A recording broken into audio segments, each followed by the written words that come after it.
A theme explored by the exhibition is authoritative versus DIY design, something like top-down versus bottom-up. As one of the examples, we have the Thanatron, which is a euthanasia device invented by Dr. Jack Kevorkian, so-called Dr. Death. It's a device that enables someone to administer a series of chemicals to allow them to die painlessly, and it brings euthanasia within their control in systems where it's illegal.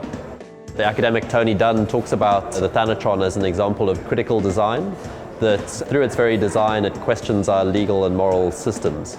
As a related work to the Thanatron, we have a pamphlet from Dignitas, the Swiss clinic where you can also commit suicide or euthanasia under controlled conditions. This is a legal or legitimate route to euthanasia, and we're using these two examples to show something of the spectrum of design responses. So one is legitimated, takes place visibly, and that has its role.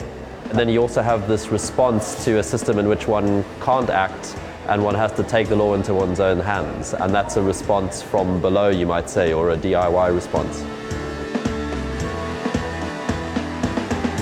We have other works on the exhibition which explore this. So for example, Hacked Protest Objects is a collection of everyday objects that have been given new meaning through protest. So the umbrellas from Hong Kong, the wheelie suitcase in Dublin from pro-choice rallies, also functional devices like water bottles made into gas masks. All these indicate people's ability to take the things around them and to use them for their purposes, often to resist power. So that's one of the directions in which design and violence can act in the exhibition, is resisting authority. We also have a number of works in the exhibition which are about authority acting downwards in terms of asserting their power. Constitutional acts like the Eighth Amendment, large-scale agricultural programs like IR8 Miracle Rice, which is one of our exhibits, which sees very high-level state intervention in order to carry out large-scale design projects. And those can have better or worse consequences, but we're interested in showing these two directions of power and ways in which both design and violence can act for and against authority. The lockbox is one of my personal favorites on the show. It's a really good example of DIY design approaches. What we have in the show is a cutaway model of a lockbox, which shows this tube with layers of chicken wire and duct tape that make it hard to cut through.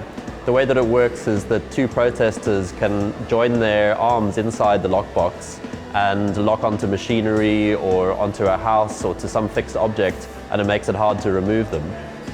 One of the ways in which the lockbox functions is that it's hard to cut off because there's a risk of hurting the person using it.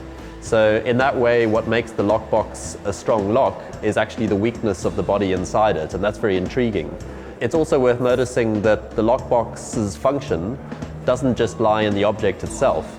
It depends on all of these frameworks around it, such as people to bear witness, a legal system, meaning that there are consequences for hurting the person inside it if someone is trying to cut it off. So rather than being a self-contained, discrete object, it's actually connected to a whole lot of legal and ethical structures around it. And the frailty of the human body is what makes it strong.